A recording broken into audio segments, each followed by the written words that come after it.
Details చూద్దాం. ఎల్లుండి cabinet భేటీ జరగనుంది. సీఎం అధ్యక్షతన జరిగే ఈ సమావేశంలో కీలక నిర్ణయాలు తీసుకునే అవకాశం ఉంది. ఆయా శాఖలపై వరుస రివ్యూలు చేశారు మంత్రులు. బ్యాంకర్లకు పెద్ద పెద్ద కంపెనీలు ఎందుకు రుణాలు ఎగ్గొడుతున్నాయని ప్రశ్నించారు తుమ్మల. విద్యుత్ కొనుగోళ్లపై విచారణ చేస్తుంటే బీఆర్ఎస్ కు భయం ఎందుకని ప్రశ్నించారు భట్టి. RRR పనులు శరవేగంగా పూర్తి చేస్తామని, త్వరలో తెలంగాణ ముఖ చిత్రం మారిపోతుందన్నారు. రాహుల్ పుట్టినరోజు సందర్భంగా రక్తదానం చేశారు పలువురు మినిస్టర్స్. ఈ నెల 21న తెలంగాణ కేబినెట్ భేటీ జరగనుంది. సాయంత్రం 4 గంటలకు సెక్రటేరియట్లో సీఎం రేవంత్ రెడ్డి అధ్యక్షతన సమావేశం కొనసాగనుంది. కేబినెట్ భేటీలో పలు కీలక నిర్ణయాలు తీసుకునే ఛాన్స్ ఉంది.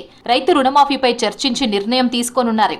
ఇటు ధరణి పోర్టల్ సవరణలు, అసెంబ్లీలో చర్చించాల్సిన కీలక అంశాలపై కేబినెట్లో చర్చించే ఛాన్స్ ఉంది.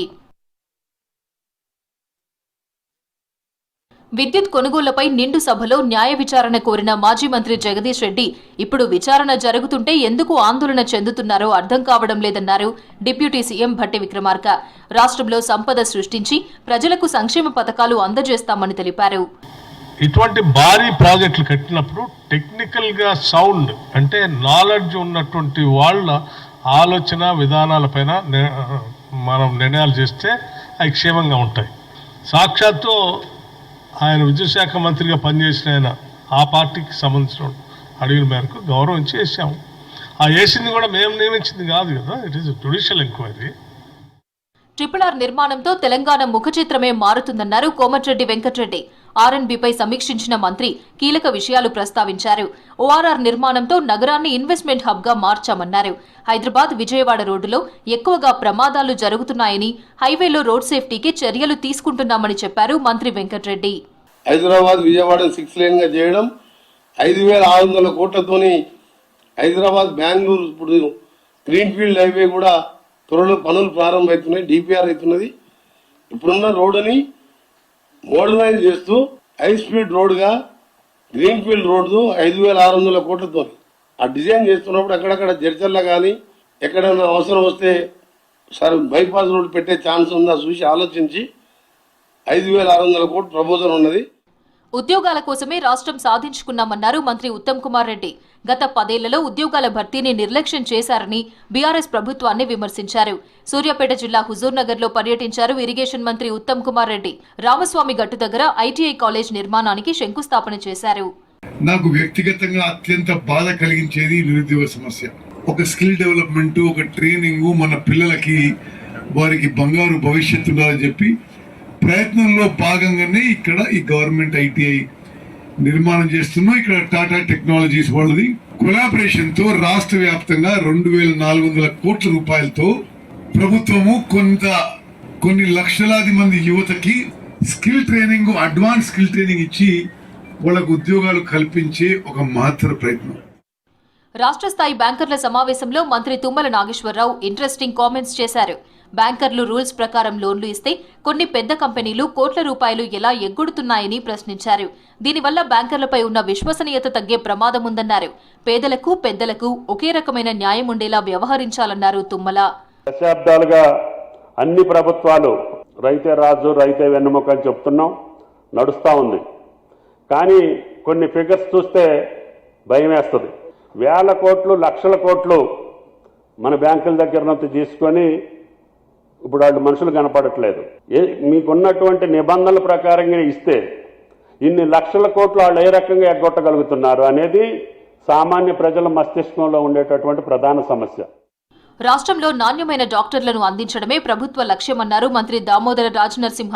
హెల్త్ ఎడ్యుకేషన్ కు తెలంగాణ బెస్ట్ డెస్టినేషన్ గా గుర్తింపు తెచ్చేలా కృషి చేస్తామన్నారు. బెటర్ హెల్త్ ఎడ్యుకేషన్ కోసం టాస్క్ ఫోర్స్ ను నియమిస్తామని తెలిపారు.